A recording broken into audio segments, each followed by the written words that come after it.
Welcome everyone to Charts Focus 1, where we teach you how to work hard and trade smart. In this live stream recap video, I want to go over two amazing swing trades that were entered yesterday on Wednesday and one amazing day trade that we executed after the technical analysis was shown in the live stream today. So first off, I want to go over the swing trade that we executed on UPST yesterday. Now, what was the analysis here for us to have a swing trade to the downside? So in order for us to figure that out, we have to go to the weekly time frame.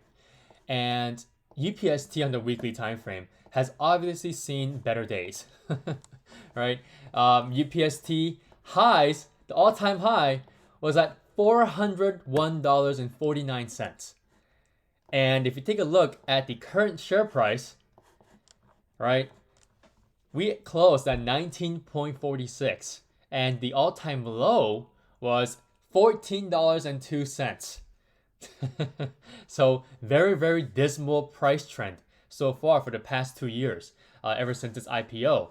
So UPST definitely needs some buying to come back in. However, on the weekly time frame, I don't think we're going to see any more buying coming in soon because short interest continues to go up as shorts are piling into this name every single time we have a bounce. How do we know this? Well, take a look here, right? Every single time UPST tried to find some ground to bounce off of, we immediately get smacked down the next week, right?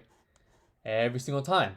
And eventually, as we start to do this, we started forming a very macro, big, descending triangle chart pattern, which is inherently bearish. And this chart pattern here tells me that buyers still aren't ready to come back in, because if they were, we would be seeing a large movement higher and potentially having a short squeeze where we have to force shorts to cover their positions as the price continues to get bid up higher.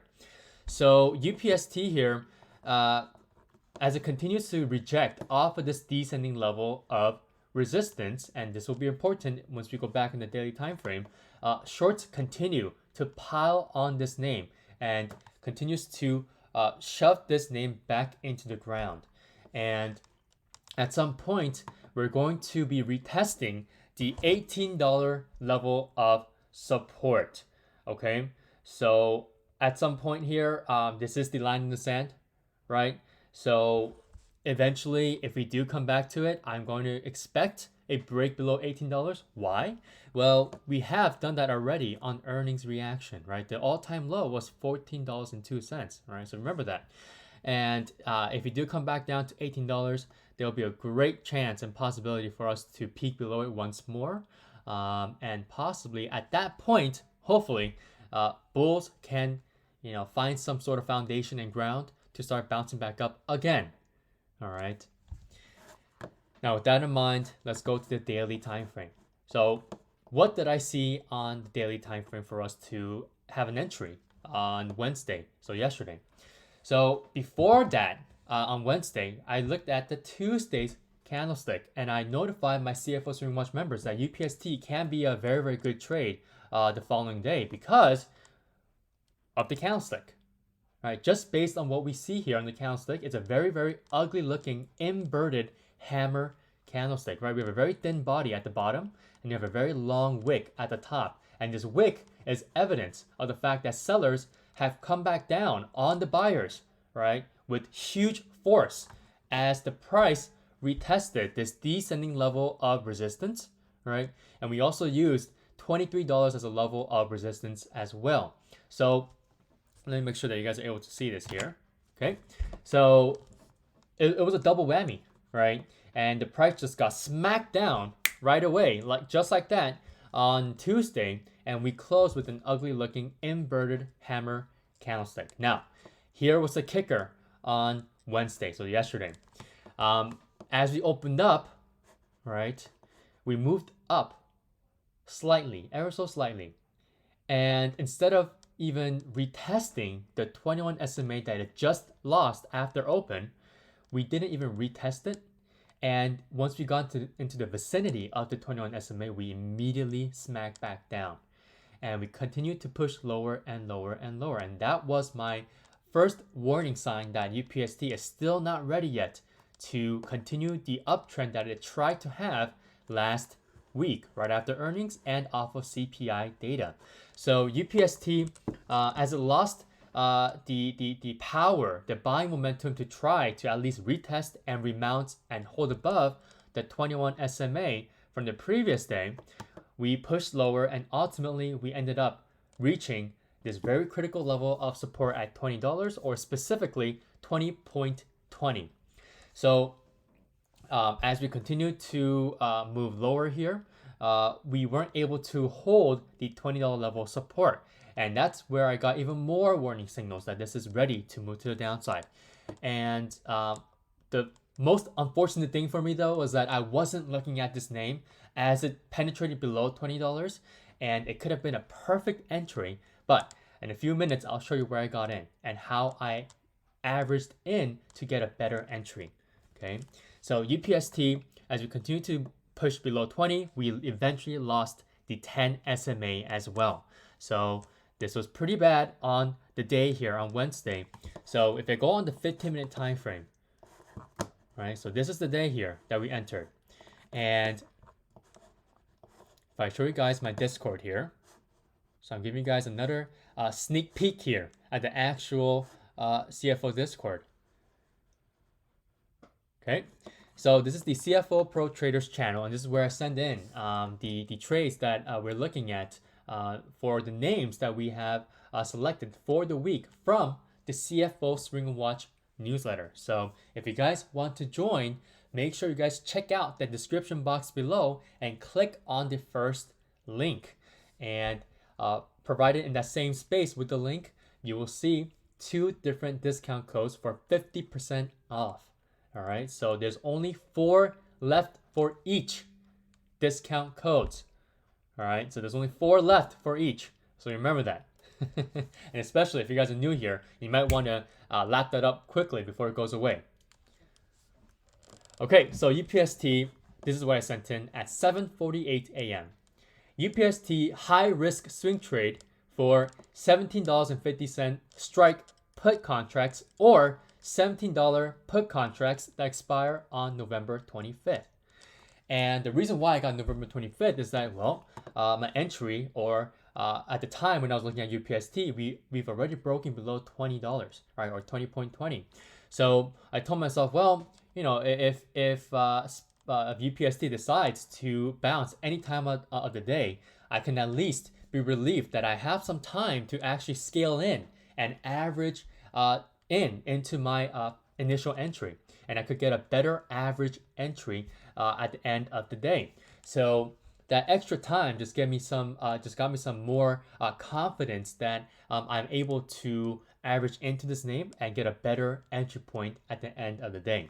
So at 7:48, okay, let me go down to the lower time frame here to give you guys even more data of when I sent this message. So right here on this candlestick, this is when I got in, right? And once I saw this higher low being made, I said, okay, well, it seems like we can start forming a bear flag at this point, right? So what I was seeing here in my head was something like this, right? So it's a pretty ugly looking bear flag, but a bear flag regardless, right? And we weren't even that oversold either, right? So on this candlestick, I thought we can, start to adhere to these trend lines for a bear flag. But ultimately, the overall market started to bounce as well and affected every other name that we're looking at in the CFO Swing Watch newsletter, including UPST.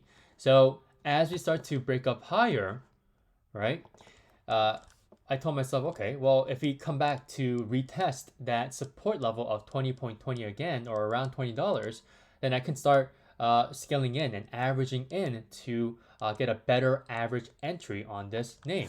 So that's exactly what I did. And bam, there it is. I had a little bit of suspension there. So UPST at 8:05 a.m., I said I'm adding more here. And I got filled around 8:07. Okay, so right on this candlestick right here. Okay, So right when we got that retest of 20.20, I was like, okay, let's try to average in more, and I got filled. And thankfully, okay, for the rest of the day, we continued to move lower as the market started to head lower as well after this pretty early morning bounce from lows. So UPST followed the overall movement down, and eventually we lost 20.20 again, and that gave me so much confidence that hey, sellers are still here, okay. And in hindsight, it seems like we're trying to form a bear flag in the form of a micro looking ascending channel here. So this is what I could have waited for, but no one is perfect, right? No one is perfect every single time in trading because we're working with an environment, right, of very, very harsh conditions of volatility and uncertainty. So in hindsight, everything always looks better because you can tell where you could have entered perfectly, right, using the historical data that we have here, these data points. So my entry wasn't perfect, but I was able to average down during this bounce up here, and I've also had that confidence because I had time on my contracts. So everything comes into full circle here of why I averaged down and I got a better average entry compared to my initial and first entry here on this candlestick. So I ended up, if I go back on the daily time frame, right? So now let's look at today's candlestick, right? After market open, all right, I knew at some point we're going to continue to flush, okay? Because after a little tiny movement up, right, I said, okay, the sellers are strong here. The market is very, very weak at open. I'm going to wait it out for this one to move lower. And that is exactly what I did. And this is when I got out. Okay. So right here at 7:04 a.m., so a little over 30 minutes after market open, I said exit here for 38% plus. And that's an amazing return for an overnight swing. All right. So for 2 days. And if I go back on the 15-minute time frame, you guys can notice that I got out on this candlestick.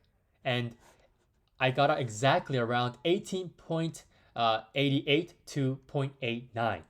And my contracts were completely out by that time. And I somehow was able to perfectly time my exit here as we did not revisit this low of the day of $18.84 for the rest of the day today. So this was an absolutely good win. Perfect exit, even though the entry could have been better, right? But an exit can always be perfect, even if your entry point was a little bit bad. So UPST, we got our 38% plus, and a lot of our CFO Swing Watch members were able to profit off of this swing trade as well. All right, so the second swing trade here was on SPY. And if you guys follow me on Instagram, and if you guys don't, I don't know why you're not following me at ChartsFocus1. Okay, so at ChartsFocus1. It's not hard to find me. It's a very unique name. So make sure you guys follow me. But I did post a reel on my Instagram page about this specific trade. So what was this trade? So first of all, let's take a look at the technical analysis here. On the daily time frame. All right, we're looking at an ascending channel, and this is inherently bearish, right? As you guys all know, should know by now. And this is a chart pattern, really enough, that SPY tends to negate.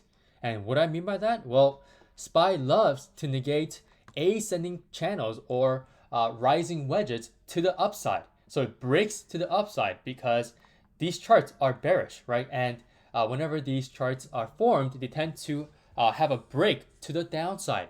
But instead, SPY doesn't listen to that at all, and it tends to break to the upside.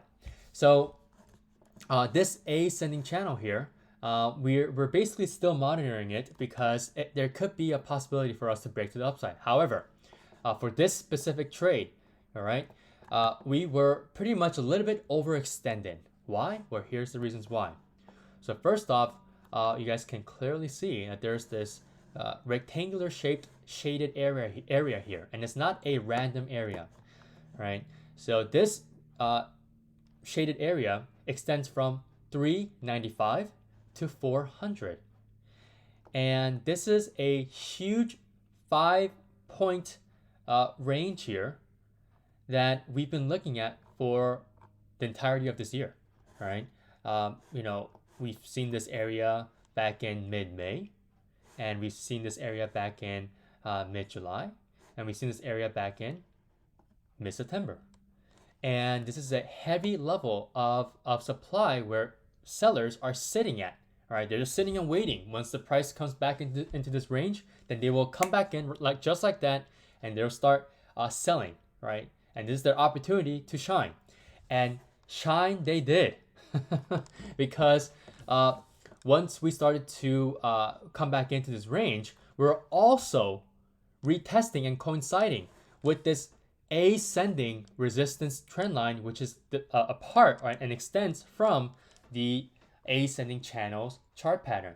So this ascending resistance trend line, right, we retested it on Tuesday, and we rejected off of it perfectly, just so perfectly. And for the fact that we weren't able to continue up higher and retest the 200 SMA tells me a lot, right? And what does that tell us? Well, that the buyers still aren't looking to come back in to defend the psychological $400 level, because we were able to pop above it on Tuesday. That's a fact. But we weren't able to hold above it and close above it. And that is the problem with the buyers here. And that gave leeway for sellers to come back in. And eventually they were able to push the price lower below 400. And if you guys have looked at my previous live stream recap videos, this was our second trade here on SPY, right? There are multiple trades that we did on SPY for this entire week, Monday, Tuesday, and Wednesday, right? And we're able to play off of this range here, this 395 to 400 price range. And you guys can tell how important it is based on what I'm telling you guys here and showing you guys. So make sure you guys have this range in mind and on your own charts as well, 395 to 400. So based on Tuesday's candlestick, I said, okay, well, if I go to the hourly time frame, so my favorite 2 hour, I saw what I was suspecting. Okay, we're looking at a pretty controlled movement to the downside, but we were also seeing a descending triangle. And guess what? We saw that on UPST as well. All right, so on UPST, and with this descending triangle here, right, on SPY on the hourly time frame, it just was such a beautiful coincidence that we're forming this bearish chart pattern at the top of the range on this ascending channel, or after rejecting off of this ascending resistance trend line, right? So everything was just shaping up to really work out for bears here. And what was the entry point at this point now, right? So I'm looking at this this descending triangle here, right? So what was the entry point? So here it is. Okay, so yesterday at 10:37 a.m. I said SPY high risk, and I was supposed to put swing trade, but I forgot. I was trying to type really quick since I was live at that time as well. So I said 385 puts, November 18th. Okay, so 10:37. So right over here. Okay, so right over here. This is when we got in. So once we started to break below 396, okay, 396, okay, right over here, I said, all right, it might be a good idea to buy some puts here, because we will most likely retest the lows of today. And we flushed after not able to hold this 396 support, this intraday support level. And we retested the low of that day on Wednesday, which was 395.20, and we eventually broke below it to 395.13.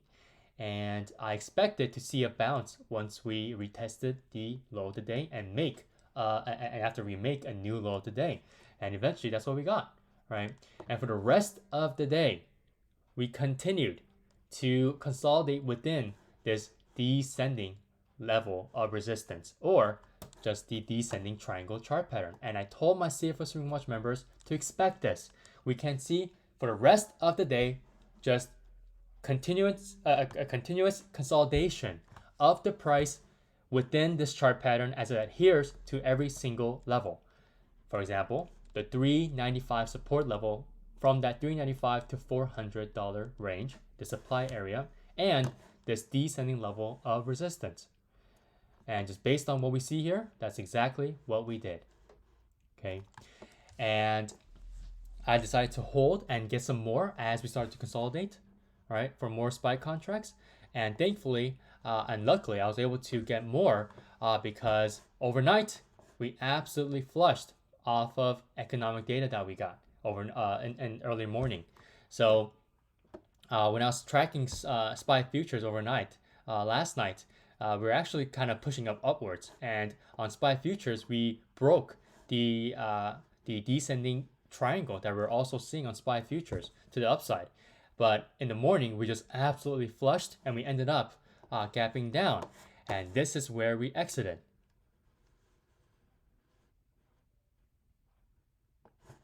Right over here. Okay, so we exited exactly at the same time at UPST. So SPY, we got out around 120% plus, and this is also a trade that many of the CFO Swing Watch members were able to get as well. So if any of you guys are watching, give yourself a pat on the back, and you know, a job well done. Basically, a job well done for executing on what I've told you guys on the charts here. So this ended up being a great swing trade to the downside for UPST and SPY. And the reason why I also got out was that, well, on the 15-minute time frame, the 200 SMA had caught up. And if you guys looked at my Instagram Reel video, I said the potential target for this swing trade to the downside will be around 392. But we broke below that overnight, right? And we continued to push lower on pre-market, and we ended up opening up around 390, which is a critical level of intraday support. I love the fact that the 200 SMA had coincided with this 390 support level, which allowed the price to bounce.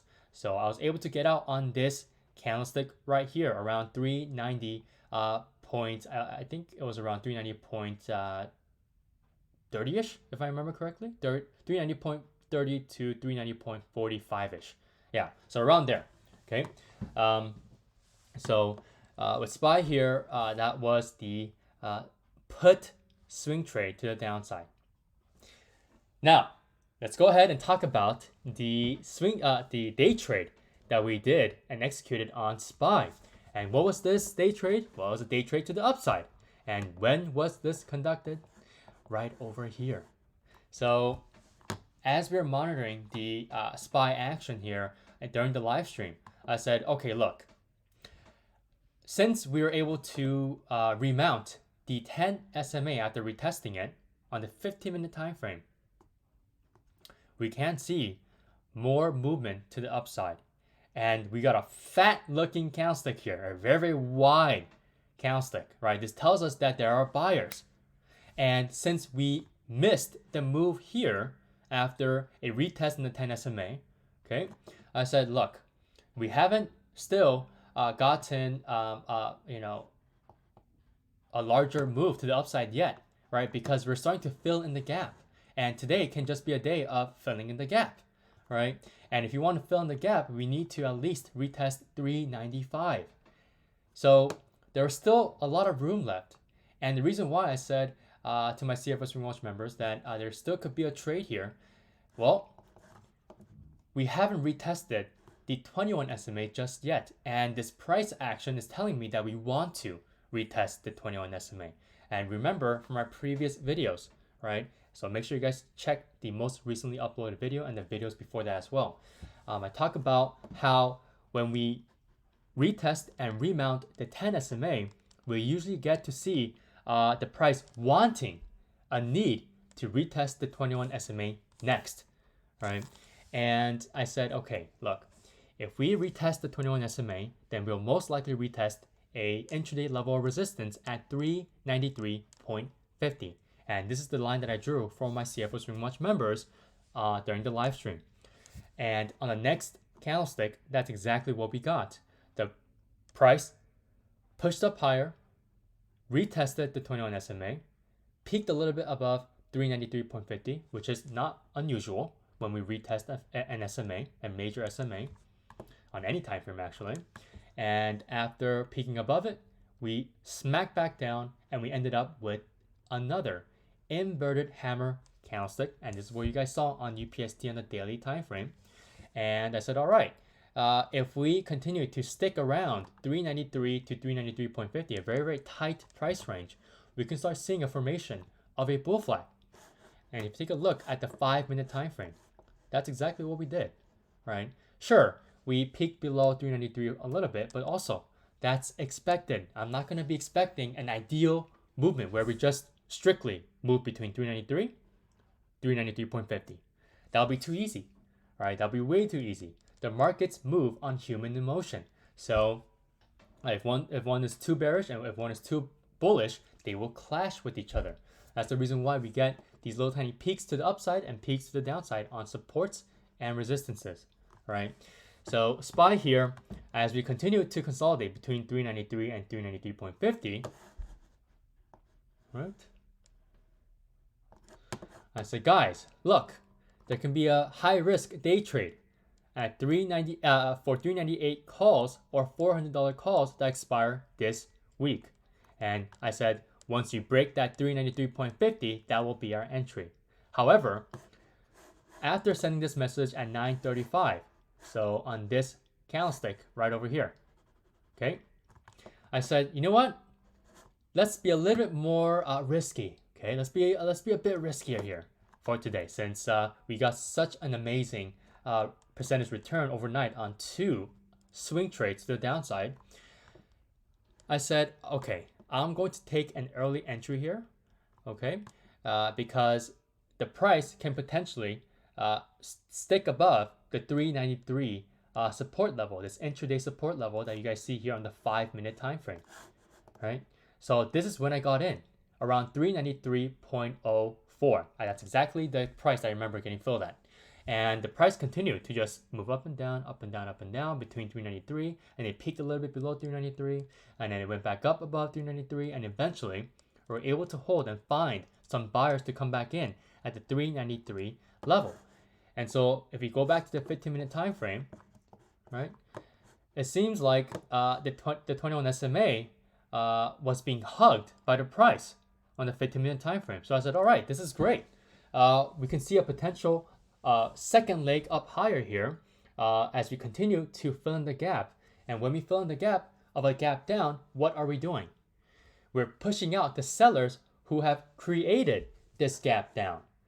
So this will allow us to have another explosive move up higher to finally retest that crucial, critical level of resistance at 395. And remember, just yesterday, that 395 was a critical level of support.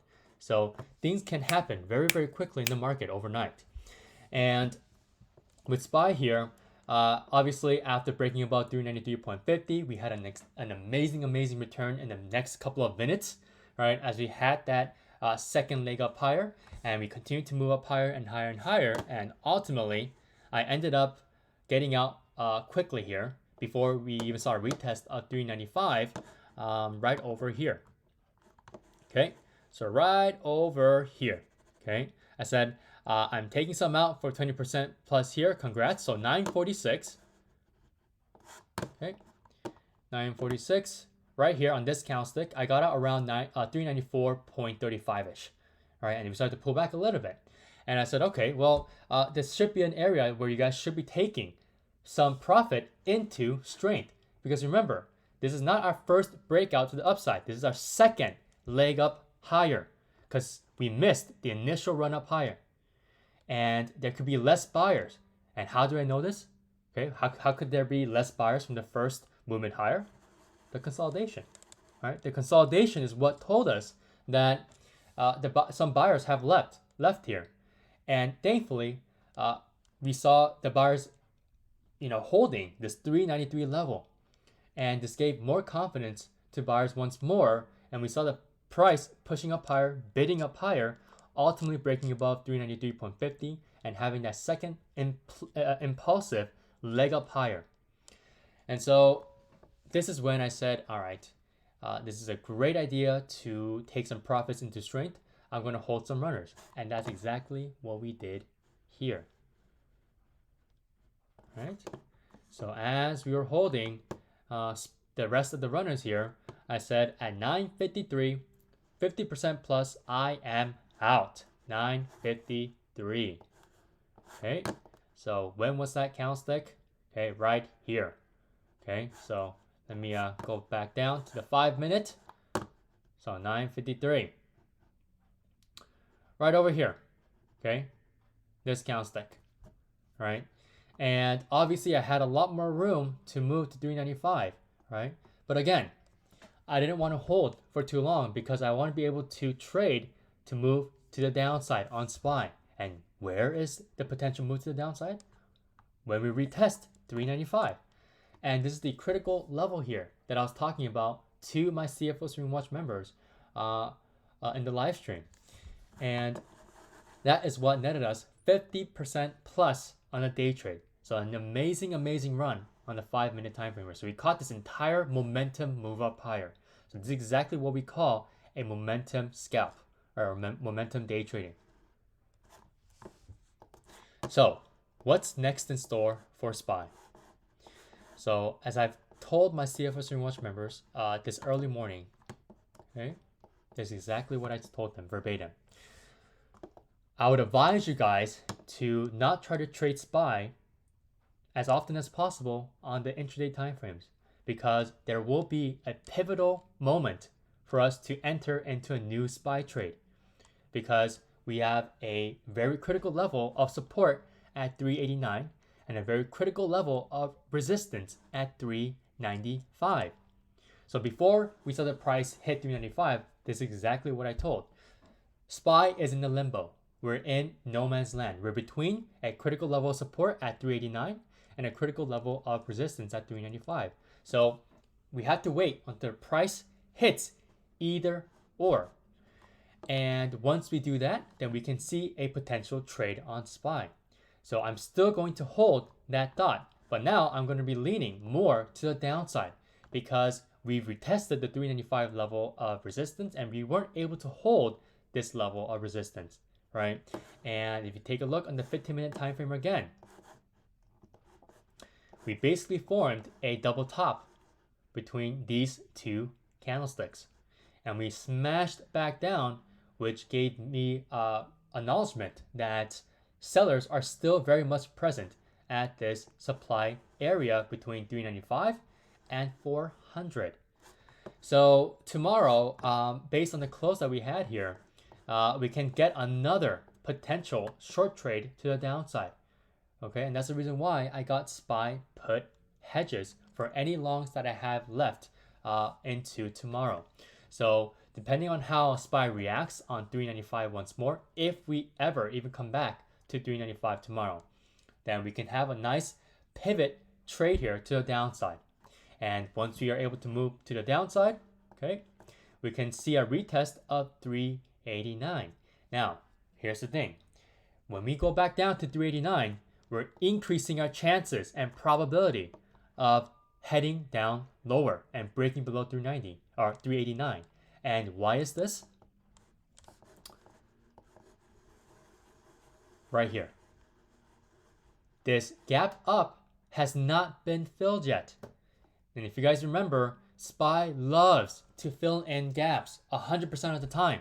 So with this gap up, okay, in order for this gap up to be filled, what does the price have to do? Move to the downside, right? It has to move to the downside to fill in the gap. So eventually in the next 2 to 3 weeks, and again, I've told this to my CFO Streaming Watch members verbatim, in the next 2 to 3 weeks, okay, or even earlier, who knows, if we come back down to 389, and if we can't hold it as support, we will start to go lower and start filling in this gap. And it's perfect that we're going to start filling the gap, because it will allow us to come back down and retest the macro on the daily time frame here, this macro ascending channel support. Okay, so everything comes into full circle here. All right, and we can have another potential trade at that point if we come back down to retest this ascending support trend line that extends from the ascending channel chart pattern. Okay, so that is my thought for SPY in the near-term future. Okay, so if you guys enjoyed what I just went over for SPY and for UPST, consider leaving a like down below and commenting on what you guys think SPY will do. And if you guys are new here, consider subscribing and checking out the link down below in the description box below. I'll see you guys all on another video. Thank you so much for watching.